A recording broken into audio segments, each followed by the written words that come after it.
ওই ডক্টরকে ধইরা আইনা আপনি তদন্ত কমিশনে জিজ্ঞেস করতে হবে না তোর কোন বাপ তোর বেতনের টাকা দেয়, কোন বাপের অর্ডারে তুই ওর পাও কাটলি। ৭১-এর ভুলের জায়গাগুলো যেন আমরা আবার ওখানে না পড়ি। বিএনপি ১৯৭৯ সালে আওয়ামী লীগকে প্রথম পুনর্বাসন করেছে, রক্ত দিয়ে শহীদ প্রেসিডেন্ট জিয়াউর রহমানকে এটা ঋণ শোধ করতে হয়েছে। জাতীয় পার্টি দ্বিতীয়বার আওয়ামী লীগকে পুনর্বাসন করেছে, জাতীয় পার্টি নাই হয়ে গেছে, ৬ টুকরা হয়ে গেছে পিজার মতো, এখন নাই। এটা পাবলিকলি রেজিস্ট্রেশন করে যে কোনো নাগরিক লিখিত অথবা মৌখিকভাবে এই পার্লামেন্টে সিনেট হিয়ারিং এর মতো অথবা কংগ্রেশনাল হিয়ারিং এর মডেলে সেখানে গিয়ে পাবলিকলি সেখানে মতামত দেবে। সেই মতামতের প্যানেলে বিচারপতি থাকবেন, তারপরে আইনজীবী থাকবেন, মানবাধিকার কর্মী থাকবেন, ফরেন্সিক এভিডেন্স বোঝেন সেই রকম লোক থাকবে। এই রকম ক্রস পার্টি এক্সপার্ট দরকার সেই আলোচনাগুলোতে।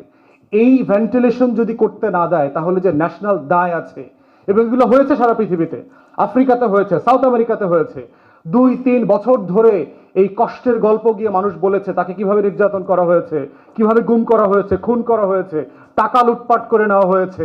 সাতক্ষীরাতে শুধু এই যে অঞ্চল আপনার চুয়াডাঙ্গা, তারপরে ঝিনাইদহ, যশোর, হাজারের উপরে বিরোধী দলের ছেলেদেরকে, বিশেষ করে ছাত্র শিবির এবং ছাত্র দলের ছেলেদেরকে আপনার নিট্যাপিং করেছে আইন শৃঙ্খলা বাহিনী। নিট্যাপিং কি জিনিস? নিট্যাপিং হচ্ছে সঠিক প্যাড আর সঠিক তথ্য দিয়ে কেশু সামলে নিব এক হয়ে মোনালিসা স্যানিটারি ন্যাপকিন। আপনার যে রাবার পিলেট, যারা আন্দোলনের সময় ছিলেন, আমাদের বুকে গায়ে অনেক পিলেট লাগছে, আপনার ছোট ছোট রাবার বুলেট, এইটার যে বক্সটা যেটা যখন বের হয় একটাতে ৪০০ বুলেট থাকে। এই ৪০০ বুলেটের একটা বক্স পিলেট তার হাঁটুতে শুট করেছে।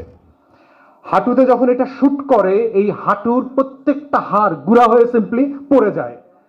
তো এই মানুষগুলোর হাঁটুর উপরের চামড়ার সাথে হাঁটুর নিচের চামড়াটা ঝুলে আছে, মাঝখানের হাড়টা নাই। শত শত সারা বাংলাদেশে পারহাপস হাজার হাজার নিট্যাপিং করেছে। হিউম্যান রাইটস ওয়াচ আমার মনে আছে সেই ১৪-১৫ সালের দিকে আপনার প্রায় ৬৫ জন ৭০ জনের মতো তালিকাবদ্ধ করেছে মানবাধিকার কর্মীদের জায়গা থেকে। আপনি তাদের গল্প শুনবেন না? এবং পুলিশের ফিক্স ডক্টর ছিল, নিট্যাপিং করে এই ছেলেটাকে থানায় নিয়ে একেবারে চেয়ারের উপরে টেবিলের উপরে বসায় পাটা কেটে দিয়ে আসতো। ফিক্স ডক্টর ছিল এই আওয়ামী রেজিমের সময়।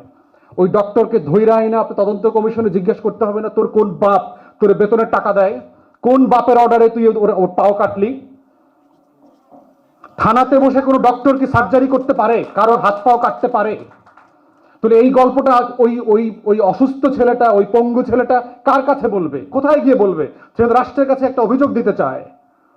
এবার রাষ্ট্রকে তার কাছে যাইতে হবে তার গল্প শুনবার জন্য, অথবা তাকে ক্যারি ফরওয়ার্ড করে আনতে হবে রাজধানীতে তার গল্পটা বলবার জন্য। এই জন্যই গণতদন্ত কমিশন দরকার। এই গণতদন্ত কমিশন করলে আপনি বুঝবেন যে ফ্যাসিবাদ কতটা গভীরে ছিল।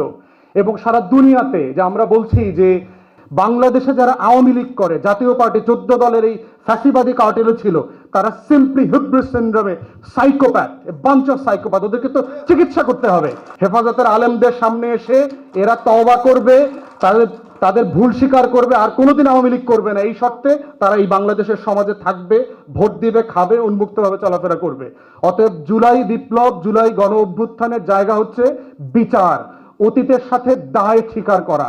৭১-এর ভুলের জায়গাগুলো যেন আমরা আবার ওখানে না পড়ি, ওই ফাঁদে যেন আবার না পড়ি। বাংলাদেশে যারা আওয়ামী লীগের মতো সাপ পুনর্বাসন করেছেন অথবা করবার চিন্তা করছেন, তারা ইতিহাস থেকে শিক্ষা নেবেন। বিএনপি ১৯৭৯ সালে আওয়ামী লীগকে প্রথম পুনর্বাসন করেছে, রক্ত দিয়ে শহীদ প্রেসিডেন্ট জিয়াউর রহমানকে এটা ঋণ শোধ করতে হয়েছে। জাতীয় পার্টি দ্বিতীয়বার আওয়ামী লীগকে পুনর্বাসন করেছে, জাতীয় পার্টি নাই হয়ে গেছে, ৬ টুকরা হয়ে গেছে পিজার মতো, এখন নাই। এটা তৃতীয়বার জামাত আওয়ামী লীগকে পুনর্বাসন করেছে ৯৪, ৯৫, ৯৬ সালে। জামাত হাজারে হাজারে লাশ দিয়ে রক্ত দিয়ে এটা ঋণ শোধ করতে হচ্ছে এখনো।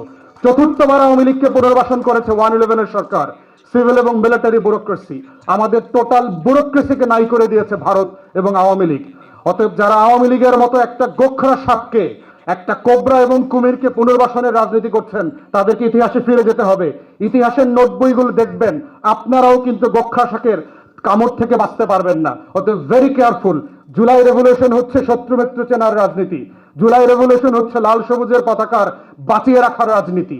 এই রাজনীতিটাই হচ্ছে গণ অভ্যুত্থানের স্পিরিট, এবং তার ভিত্তিতে আগামী দিনের এই গণ অভ্যুত্থানের ফরমান লিখিত হতে হবে।